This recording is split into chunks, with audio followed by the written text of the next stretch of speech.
Vamos estender as nossas mãos, amada igreja, em direção à vida do servo do Senhor.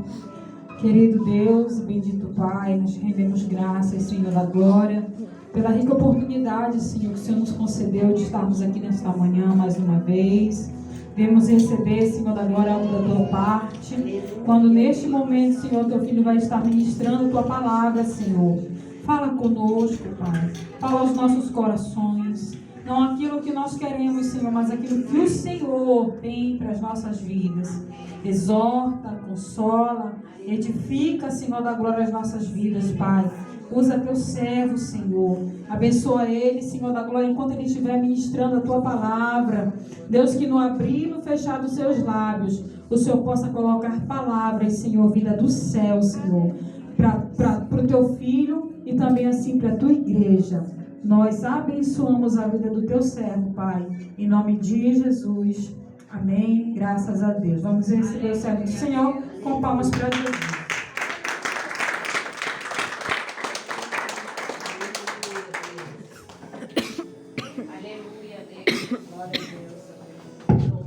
Glória a Deus. Paz do Senhor Jesus a todos. Glória a Deus. Aqueles que podem, abra a sua Bíblia. O Evangelho de Jesus Cristo, segundo escreveu São João, capítulo de número 5, a partir do versículo 1. Tomaremos para nossa breve meditação nesta manhã gloriosa, a qual o Senhor nos concede estarmos aqui mais uma oportunidade para trazer a sua poderosa palavra. Glória a Deus. João capítulo 5, a partir do versículo 1. Glória a Deus. Louvo a Deus pela vida de todos os amados irmãos que participaram das 3 sextas-feiras, a qual nós tivemos aqui na campanha Arca de Deus na minha casa. Teve pessoas que foram curadas na mesma hora. Uma irmã contou testemunho aqui que ela foi do médico e não obteve sucesso, mas foi curada para a glória de Deus. Como nós estamos ouvindo os testemunhos das pessoas, isso aumenta a nossa fé para continuarmos crendo no Senhor. E só Deus sabia como eu estava aqui no final da campanha. Mas Deus curando as outras pessoas, se Ele não quiser me curar, não tem problema. Se Ele curar os demais, para mim já está bom. Porque o pastor, ele dá a vida pelas suas ovelhas. Amém? Apesar de vocês não serem as minhas ovelhas, mas já estou amando vocês e tenho orado pela vida de cada um de vocês. Louvo a Deus pela vida da minha esposa, a missionária Bianca, do Paulo, da Ana, que está conosco, nos acompanhando, da irmã Helene, que foi nos buscar. Deus abençoe a todos os irmãos que estão aqui firme e forte, apesar de muitas circunstâncias, mas temos que continuar firme. Encontrou de glória a Deus. Depois disso, havia uma festa entre os judeus e Jesus subiu a Jerusalém. Ora, em Jerusalém, à próxima porta das ovelhas, um tanque, chamado em hebreu Betesda, o qual tem 5 alpendres. Neste jazia grande multidão de enfermos, cegos, coxos, paralíticos, esperando o movimento das águas. Porquanto um anjo descia em certo tempo, que agitava a água, e o primeiro que ali descia depois do movimento da água, sarava de qualquer enfermidade que tivesse. Estava ali um homem que há 38 anos se achava enfermo. E Jesus, vendo este deitado e sabendo que estava neste estado havia muito tempo, disse-lhe: queres ficação? O enfermo respondeu-lhe: Senhor, não tem homem algum que, quando a água é agitada, me coloque no tanque, mas quando eu vou, desce outro antes de mim. Jesus lhe disse: levanta-te, toma a tua cama e anda. Glória a Deus. Tome seu assento, glorificando, exaltando o nome do Senhor. Glória a Deus. Meus amados e queridos irmãos, nesta manhã, nós tomamos por base o Evangelho de Jesus Cristo, segundo escreveu São João, capítulo de número 5, a partir do versículo 1 até o versículo 8, quando nos fala de um grande milagre que Jesus fez na vida de um homem que há 38 anos vinha sofrendo de uma enfermidade, a qual fez com que esse homem não andasse, ou seja, ele era paralítico.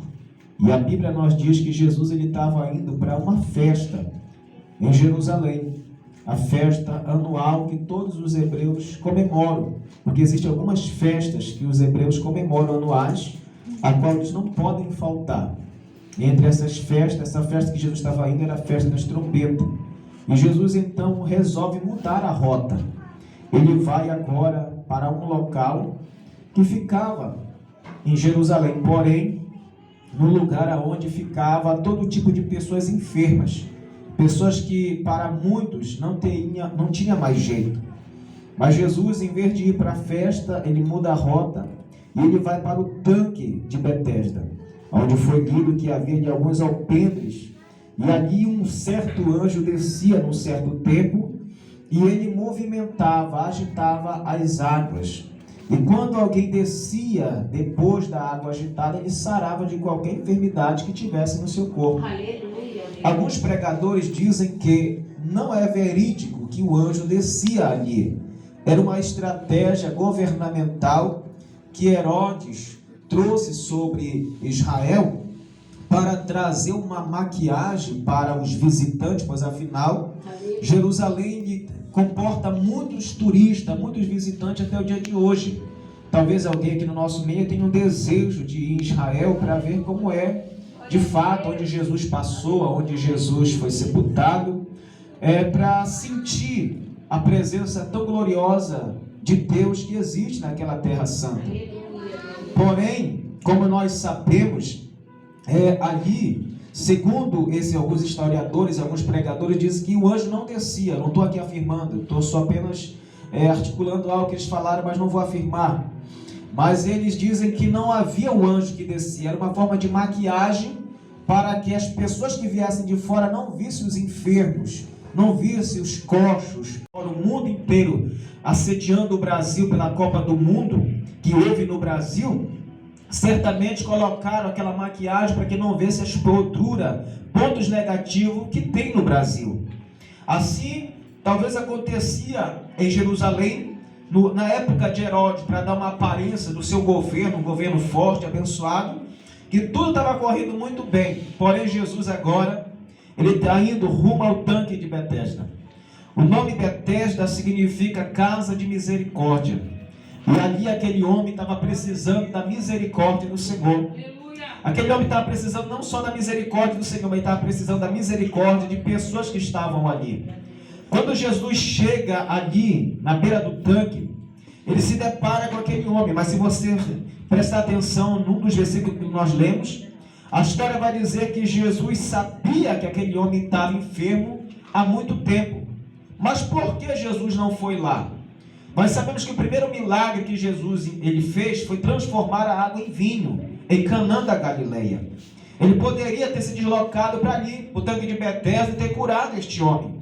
Porém, o milagre na nossa vida não acontece no nosso tempo, acontece no tempo de Deus. É no tempo que Deus quer que aconteça o milagre. Quando eu olho para essa história, eu me lembro também de um amigo de Jesus, por nome de Lázaro. A Bíblia diz que Jesus ele ia muito para Betânia, e lá ele ficava na casa de Marta e Maria, e Lázaro ele descansava lá, porque lá não havia inveja, lá não havia moedas de troca. Lá Jesus ele descansava aos seus pés, reclinava e ficava ali descansando. Ele gostava da refeição dali, ali ele sentia paz, sossego, a multidão não encostava. Mas chegou uma oportunidade que ele saiu de lá porque queriam apedrejá-lo. E quando Jesus chega num determinado local, algum tempo depois alguém traz uma notícia dizendo: olha, aquele a quem tu tanto ama, o teu amigo Lázaro, está enfermo. E a enfermidade é incurável, é para a morte. E a Bíblia diz, amados irmãos, que Jesus ele passou 4 dias para poder ir até Betânia para visitar o seu amigo Lázaro. Quando ele chegou lá, o seu amigo já estava sepultado. Quando Jesus chega na região do sepulcro, a Bíblia diz que ele chora, ele se comove em espírito e chora. E aqueles fariseus, judeus, começam a dizer: olha como ele amava. Não poderia este que curou os cegos, os leprosos, os coxos, não ter deixado esse aí morrer? Ou seja, eles estavam dizendo que através da amizade que Jesus tinha por Lázaro, ele não poderia ter deixado Lázaro sofrer. Era para ele ter socorrido imediatamente, mas só que a Bíblia diz em Eclesiastes, capítulo 3, que há um propósito determinado, há um tempo determinado para o todo propósito debaixo deste céu. Para quem não sabe, existe 2 tempos, Cronos e Kairos. O que é o Cronos? O Cronos vem de cronometrar, é o relógio que nós usamos, o tempo. E o tempo é definido em quê? Dia, meses, anos, horas, segundo, centésimo, milésimo. Ou seja, o tempo humano é o Cronos, de cronometrar. Mas o Kairos é o tempo de Deus, é o tempo oportuno, é o tempo que Deus decide em operar. O tempo do homem é hoje, domingo. E se hoje foi o tempo que Deus decidiu trabalhar para operar um milagre na nossa vida, talvez nessa manhã, Deus ele pode visitar a tua vida, a tua casa, a tua saúde, a tua família e glorificar o nome do Senhor, mas não vai ser no seu tempo. Não vai ser no meu tempo que Deus vai fazer o milagre, vai ser no tempo dele. Então isso mostra que as coisas não acontecem quando nós queremos. É por isso que muitos desanimam na fé. É por isso que muitos têm inveja das pessoas lá do mundo. As pessoas que não têm ainda um compromisso. Não que elas não creiam, muitos creem e têm uma fé até maior do que muitos estão dentro da igreja, é verdade. Mas observamos que a Bíblia diz que a gente não tem inveja daqueles que estão ricos, daqueles que são ricos. Davi um dia estava angustiado, dizendo: Senhor, por que o ímpio prospera e eu não prospero? Davi estava angustiado, por que isso? Aí o Senhor disse para Davi: Davi, não tenha inveja do homem mau. Existe uma grande diferença de quem é ímpio. O que é ímpio, pastor? Ímpio é aquele que comete impiedade. E aquele que não tem pena de ninguém. Ele é mau, ele mata, ele frauda, ele rouba, ele faz tudo para chegar no sucesso, ele passa por cima de qualquer um. Esse é o ímpio. E qual é a diferença do ímpio para o não ímpio? Tem alguma diferença? Tem. Existem pessoas que estão aí no mundo que não são ímpios. Eles são afastados do caminho do Senhor. Eles são ovelhas desgarradas. Mas que Deus tem um plano, Deus ama e Deus quer resgatar, porque o ímpio, ele não entra por essa porta. O ímpio não quer saber de Deus. O ímpio não vem assistir o culto. O ímpio não vem. Então, se você está aqui que você não é crente, você não é ímpio. Você é uma ovelha que está desgarrada. E se você entrou nessa porta ou por essa porta hoje, é sinal que Deus tem um plano na sua vida. E hoje o meu Deus vai falar com você e vai tocar na tua vida, porque Ele tem uma promessa sobre a tua casa. Bendito seja Deus. Quando Jesus chega ali naquele tanque, ele observa o paralítico e faz uma pergunta para ele: tu queres ficar sã? E o paralítico, ele vai agora desabafar. Ele vai agora colocar para fora tudo o que ele está sentindo por aquelas pessoas que estão ali no tanque. Ele vai dizer: não tem homem algum, quando a água é agitada, que me coloque no tanque. Toda vez que chega, toda vez que o anjo vem e movimenta as águas, quando chega a minha vez, alguém passa na minha frente. Isso aqui mostra que existe pessoas desde antigamente que furam fila. Quem já furou fila aqui? Não levante a mão. Quem já furou fila aqui? Você cometeu um erro porque você passou na frente de alguém que estava esperando. Observamos que a fila sempre vai existir. Existem pessoas que não gostam de fila, não suportam fila, mas sempre vai existir uma fila, até para chegar a ser gerado no ventre da mãe é necessário uma fila, uma corrida. É uma corrida de milhões. É uma corrida de milhões para você chegar a ser o vencedor. Sabe por que você chegou e foi gerado? Porque você esperou a fila. Aleluia. Mas só deu para você passar por ali para que você fosse gerado no ventre da sua mãe. E se você hoje está vivo, está de pé, é porque você foi escolhido pelo Senhor para romper todas as adversidades desde o ventre da mãe. Pois afinal de contas, essa criança que está aí no teu colo é um presente de Deus, é uma promessa de Deus, porque Deus no ventre da mãe já é uma batalha, já é uma guerra. E se ele nasceu, e se ela nasceu, se nós nascemos, é aquilo que está em Jeremias capítulo 1, antes que formado, glória a Deus, eu já tinha te conhecido. E antes que tu saísse da madre, eu já te santifiquei. E as nações eu te dei como profeta. Bendito seja o nome do Senhor. Isso mostra que Deus, ele já nos conheceu desde o ventre da nossa mãe. Bendito seja o nome do Senhor. Jesus, ele faz essa pergunta para esse paralítico, ele desabafa. Ele desabafa porque nesse desabafo tem o que? Frustração. Tem frustração porque ele está ali há 38 anos esperando um movimento da água e esperando a ajuda de alguém. Ele precisava que alguém colocasse ele no tanque e ninguém colocou ele. Sabe que isso aqui me chama a atenção? É que muitas das vezes nós estamos esperando ajuda humana. Enquanto você colocar suas expectativas em homens, enquanto você colocar sua expectativa em mulheres, enquanto você colocar sua expectativa em seres humanos, você corre o risco de passar por frustração. Era isso que esse homem estava passando, por uma grande frustração, porque ele esperava mais amor daqueles que estavam ali. Mas aquele que estava ali queria um milagre também. E tem um ditado lá na minha comunidade que diz assim: farinha pouca, meu pirão primeiro. Ou seja, existe uma situação hoje em dia que o amor de muito está esfriando. A Bíblia diz que com o aumento do pecado, com o aumento da iniquidade, o amor de muitos se esfriaria. Ou seja, as pessoas não querem mais ajudar o seu próximo, porque tem pessoas que parece que não vale a pena ajudar mesmo, porque a gente ajuda, que a gente recebe ingratidão, a gente recebe, aleluia, é pedrada, a gente recebe coisas que a gente não queria receber. Mas eu quero nessa manhã dizer para você, a Bíblia diz em Romanos: não vos canseis de fazer o bem, porque o bem vence o mal. Eu não paro de fazer o bem, porque é o diabo que quer que você pare de fazer o bem. Mas só que tem uma coisa, uma grande diferença entre fazer o bem e ser besta. Verdade, é verdade. Faça o bem, mas não seja besta. Porque tem gente que quer cair na nossa moleza. Tem gente que é sanguessuga, parasita. Sabe aquela árvore? Sabe aquela planta que ela gruda na árvore e ela fica verde que nem a outra. Mas sabe por que ela está verde que nem a outra? Porque ela está sugando a saúde, a clorofila daquela outra planta. É por isso que ela está verde. Mas quando a planta maior morre, ela logo após morre também, porque ela está sugando. Então não deixa ninguém sugar você. Se você perceber que alguém está te sugando, corta o parasita, lança fora, porque nós não nascemos para ser capacho de ninguém.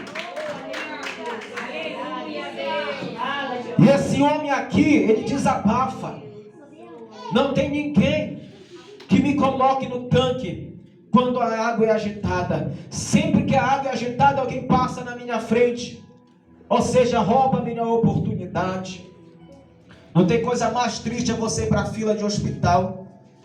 Quem já foi no Brasil sabe do que eu estou falando. Você pega aquela ficha, você fica altas horas esperando a ficha, e de repente, quando chega na sua vez, alguém lá diz: olha, acabou, não vou atender mais ninguém. E você tem que voltar depois de uma madrugada inteira na fila esperando a oportunidade. É chato. E certamente esse homem aqui ficou um mês? Não. 38 anos esperando uma oportunidade para receber o bendito milagre. Mas só que esse homem, ele estava esperando ajudas humanas. Ei, a tua ajuda não vai vir da direita, a tua ajuda não vai vir da esquerda, a tua ajuda não vai vir da frente, a tua ajuda não vai vir da retaguarda, a tua ajuda vai vir do alto. Eu levo os meus olhos para o monte, de onde me virá o socorro. O meu socorro vem do Senhor que fez o céu e a terra. Ei, a tua ajuda não vai vir da tua parentela, a tua ajuda vai vir somente do Senhor, porque somente Ele pode mudar o rumo da tua casa, o rumo da tua história. Bendito seja o nome do Senhor nosso Deus. O tanque de Betesda, segundo o historiador Flávio Joséfo, ficava em Jerusalém, ao norte do templo, próximo ao mercado das ovelhas. Era lá que ficava o tanque. Certamente esse homem estava ali à espera deste milagre. Jesus chega ali e tinha centenas de pessoas enfermas, mas ele decidiu ir nesse homem que há 38 anos estava enfermo. Jesus pergunta: tu queres ficar sã? Ele disse: Senhor, não tem ninguém. Jesus não estava perguntando para ele desabafar. Sabe por quê? A gente fica muito preso no passado. A gente se prende muito às frustrações do passado. Isso nos fere, isso nos machuca, porque nós temos o costume de ficar remoendo o passado. E o passado, muito exagerado, ele provoca depressão. Observamos que esse homem está preso. Aqueles que passaram na sua frente não ajudaram ele. Jesus não perguntou para ele: tu quer que eu te coloque no tanque? Tu quer que eu te carregue e coloque lá no tanque? Não, Jesus não perguntou isso para ele. Jesus fez uma pergunta que parece sem nexo, uma pergunta assim, parece que não tem cabimento. Tu queres ficar sã?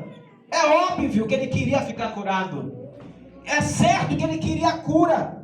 Mas ele, em vez de aproveitar a oportunidade para ficar logo curado, ele levou ainda alguns minutos para continuar paralítico, dizendo: não tem ninguém que me coloque no tanque. Quando a água é agitada, sempre que o anjo desce, alguém passa na minha frente e certamente fica curado, e eu continuo aqui na mesma. É porque é isso, é porque é aquilo. Ele começa a desabafar. É blá blá blá blá blá blá blá blá blá. Ele começa a falar. Porque era sábado. Sábado não podia fazer nada a não ser comer e acudir alguém enfermo. Não poderia fazer a não ser isso, pela lei. Observamos que Jesus disse para ele: pega o teu leito e anda. Ele não questionou mais, porque ele já tinha desabafado. Agora ele pega o leito e vai para a casa dele e recebe o milagre. Aleluia! Se fosse eu poderia dizer: Senhor, eu não quero mais essa cama. Eu estou cansado de cama. Eu já estou aqui há 38 anos deitado. Eu já estou com dor na costa. Meus rins já não funcionam muito, porque quem fica muito deitado prejudica os rins. É necessário movimentar, é necessário andar. Aleluia! Então eu entendo que esse homem não questionou. Se fosse eu dizer: Senhor, eu estou cansado de cama, eu quero uma rede. Eu quero me embalar um pouco, porque eu já estou enjoado dessa cama. Mas sabe por que Jesus mandou ele levar o leito? Sabe por que Jesus mandou ele levar a cama? Para que toda vez que ele olhasse para aquela cama, ele ia se lembrar da onde o Senhor tirou ele, da onde Deus tirou ele. Bendito seja o nome do Senhor. Sabe qual é o problema de muita gente? Sabe que é o problema de muitas pessoas? Que quando ele está no leito, quando ele está na cama, quando ele está na lona, ele começa a clamar a Deus. E Deus responde, Deus atende, Deus tira ele do vale, Deus tira ele da prova, exalta, enaltece, levanta, abençoa, abre as portas, entra com providência. Mas quando essa pessoa, ela começa a ficar exaltada, abençoada, ela começa a empinar o nariz, passa, já não fala mais com ninguém, passa, não cumprimenta mais ninguém, agora está no salto, agora está na beca, agora já anda por cima do salto e não cumprimenta mais ninguém. Ei, não esquece de onde Deus te tirou, não. Não te esquece que tu já passou fome um dia. Não te esquece de onde Deus te tirou. Deus te tirou, não foi para passar por cima de ninguém, não. Deus não te exaltou para te andar com o nariz empinado, não. Deus te exaltou para você reconhecer que somente Ele pode exaltar o homem. Deus vai levantando pessoas, aleluia, mas é para glorificar o nome do Senhor.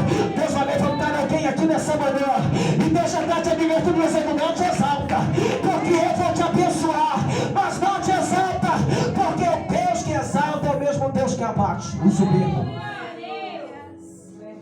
A Bíblia diz que Nabucodonosor subiu no seu palácio, olhou para sua grande Babilônia e disse: com meus braços, com a força dos meus braços, eu construí a poderosa Babilônia. Quando ele fala isso, o sentido dele muda. O Senhor faz ele virar bicho. Ele vai para o meio do mato, comer capim e ser molhado pelo orvalho do céu. Durante 7 anos ele passou comendo capim e morando com os animais. Para quem vivia no palácio, numa cama maravilhosa, agora está pegando sereno na cabeça e comendo capim. Sabe o que Deus faz com os exaltados? Ele abate. Quantos vocês conhecem aqui que um dia estavam na sarjeta, mas do dia para a noite Deus colocou ele sobre o ouro, ficou rico, ficou abençoado, aí começou a humilhar os seus funcionários, começou a humilhar as outras pessoas, começou a ser exaltado, e de repente você conhece alguém aqui em Suriname que tinha 1 tonelada de ouro, e agora está no brefo, agora não tem mais nada, agora está humilhando. Sabe por quê? Porque Deus ele resiste os soberbos e dá graça para os humildes, os humilhados, aleluia. Aquele que humilha os outros, ele é abatido. Mas a Bíblia diz que aquele que a si mesmo se humilha será exaltado. Bendito seja o nome do Senhor. Então eu digo para você nessa manhã: nunca humilhe alguém, porque você não sabe o dia do amanhã. O mundo gira. Você sabia que o planeta Terra ele dá uma giradazinha? Então é assim a nossa vida. A vida do homem e da mulher é de altos e baixos. Hoje você está firme, amanhã você está doente. Hoje você está respirando bem, amanhã pode estar com as vias aéreas superiores e congestionadas. Hoje você está bem, amanhã pode estar com febre. Essa é a vida do homem de Deus, da mulher de Deus. E eu quero dizer para você que não só é o crente que adoece, não. Todo mundo adoece por aí, irmão. Aí todo mundo padece. Claro que Deus tem um organismo mais forte, sistema neurológico mais forte, mas uma coisa é certa: tem muita gente por aí que quando cai na prova, vai lá pra ponte, se joga, pega uma arma, atira na cabeça, toma chumbinho. Mas aquele que confia no Senhor vai pro joelho, porque é no joelho que a gente vence as nossas batalhas, é no joelho que a gente vence as nossas guerras. E nessa manhã Deus está dizendo para você que Ele vai te tirar desse leito, que Ele vai te tirar dessa paralisia. Pastor, qual é a minha paralisia? Pode ser espiritual, pode ser material. Aqui não tem ninguém paralítico, mas pode ter alguém paralítico espiritualmente. Você já não sente mais a presença de Deus, você não sente mais como você sentia, você não sente mais aquela presença gostosa como você sentia. Talvez o tempo, as lutas, as adversidades fez você esmurecer, esfriar na fé.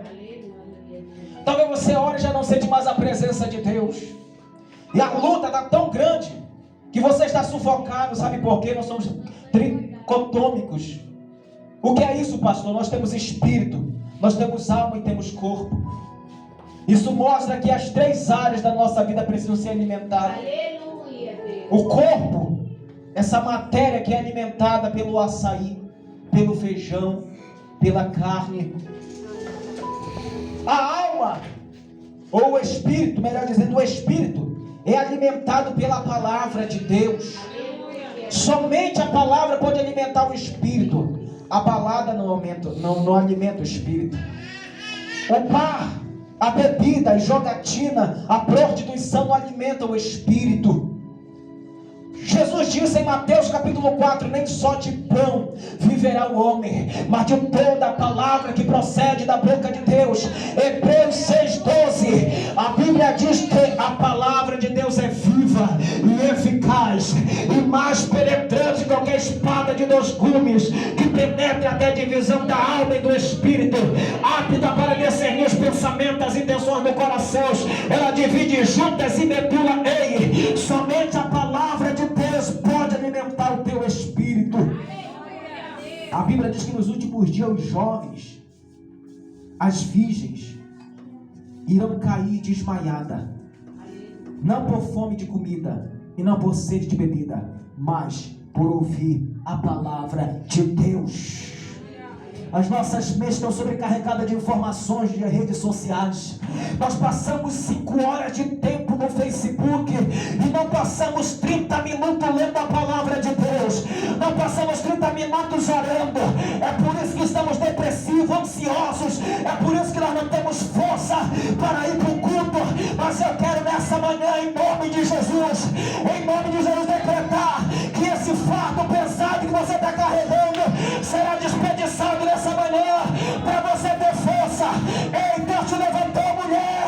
Foi para você ser uma tocha viva.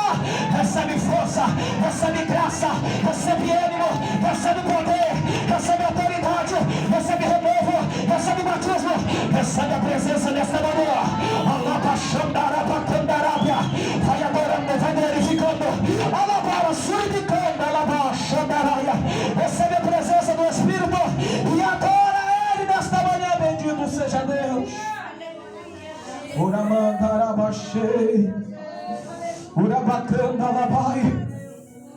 E a alma, pastor, do que é que a alma é alimentada? A alma é alimentada com amor, com afeto, com carinho, com abraço. A alma é alimentada. Você sabia que a alma é a sede das nossas emoções? É na alma que está impregnada todas as informações. É na alma que você guarda as traições, as frustrações. É na alma que nós guardamos tudo aquilo que a gente passou de bom e de ruim. Quando a nossa alma fica afogada, ferida, o nosso espírito não consegue reagir. É por isso que muitos se matam. É por isso que muitos se trancam.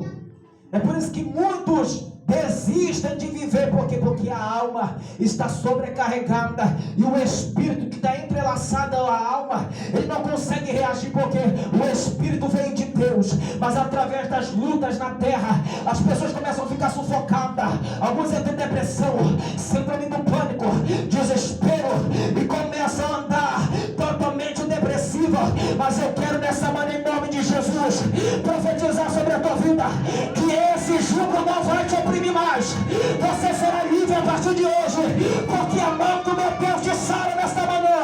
A mão do meu Deus te toca nessa manhã. Recebe o refrigério na tua alma.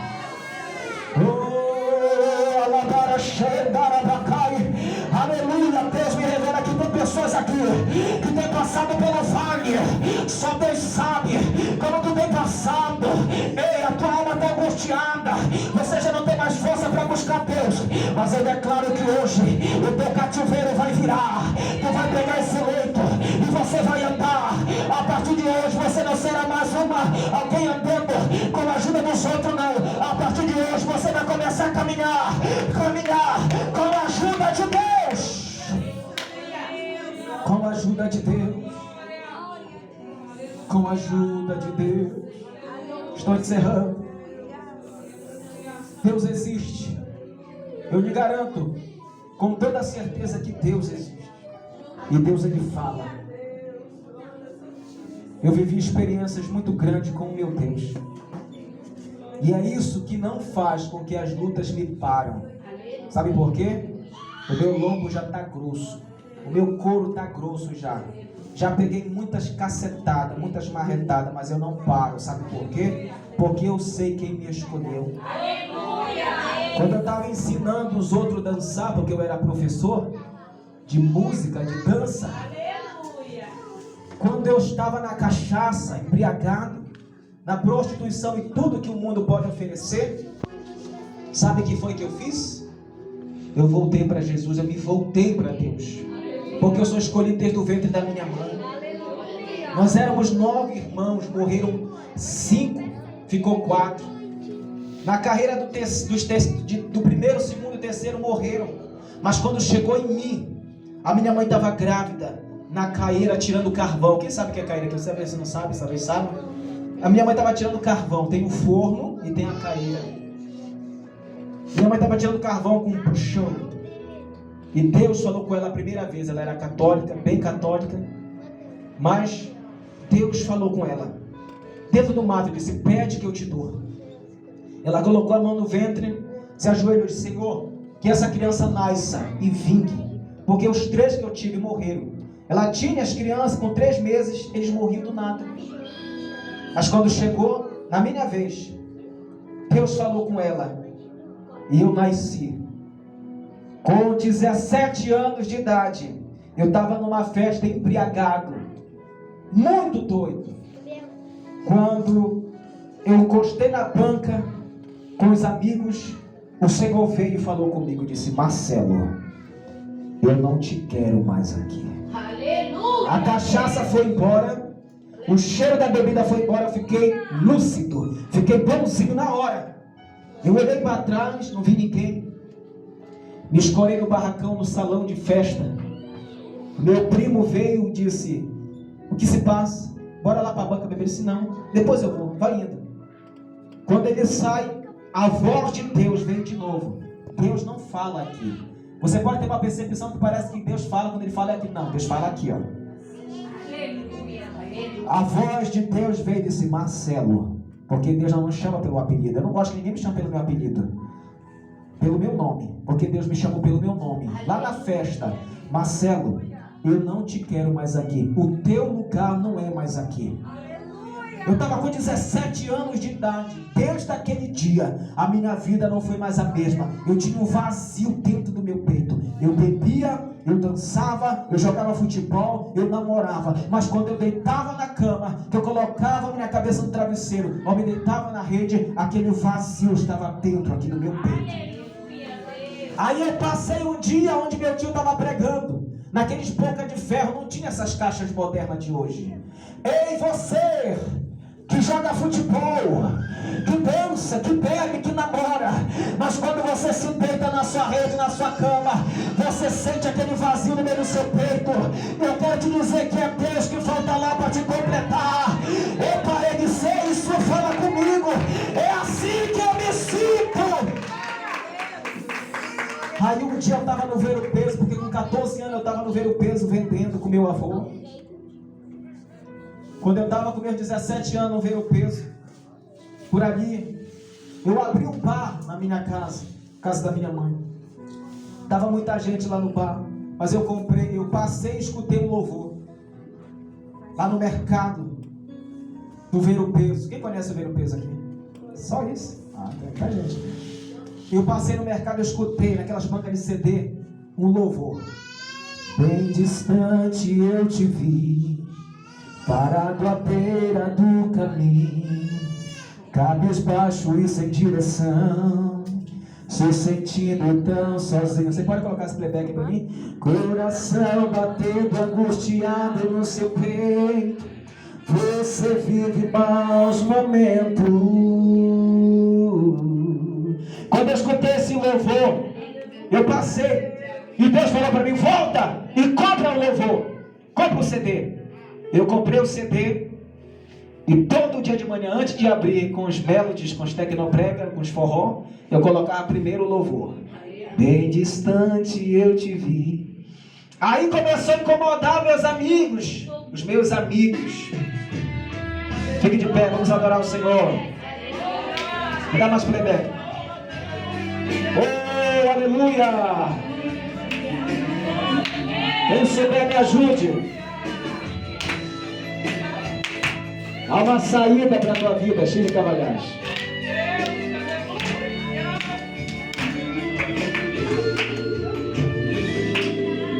Bem distante eu te vi, parado à beira do caminho, cabisbaixo e sem direção, se sentindo tão sozinho, coração batendo angustiado em seu peito. Você vive maus momentos.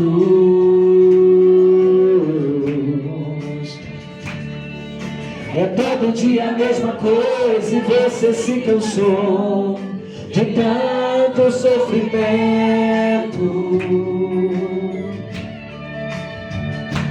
Mas eu declaro que chegou a hora e Deus vai tirar você desse vento.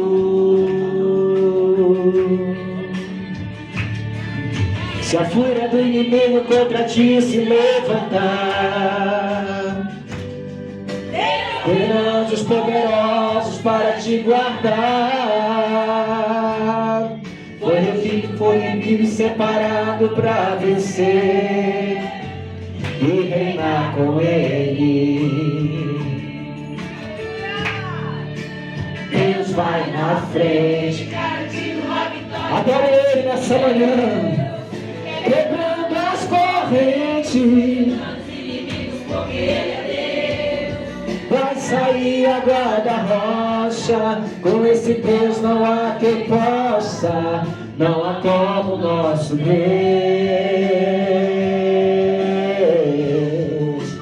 Lá no Egito o tal de Faraó. Vou adorando que ele está aqui. Deus tem uma grande bênção para ti. Deus tem um grande plano na sua vida. Amém? Vamos vocês dois aí.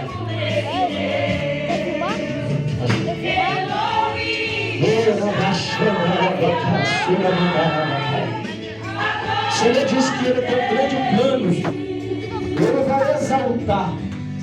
Eu vejo uma exaltação de Deus sobre vocês nessa manhã. Senhor, trouxe você aqui para dizer que Ele está no controle de toda a situação. O Senhor me mostra que Ele está preparando algo novo. Olha para a sua creta, meu Pai. O Senhor diz que é para vocês manterem vigilantes. O Senhor diz que Ele guerreia pela causa, pela vida de vocês. Porque grande é o projeto do Senhor para a vida de vocês. O Senhor diz que Ele tem promessa. Ele tem promessa sobre a vida de vocês.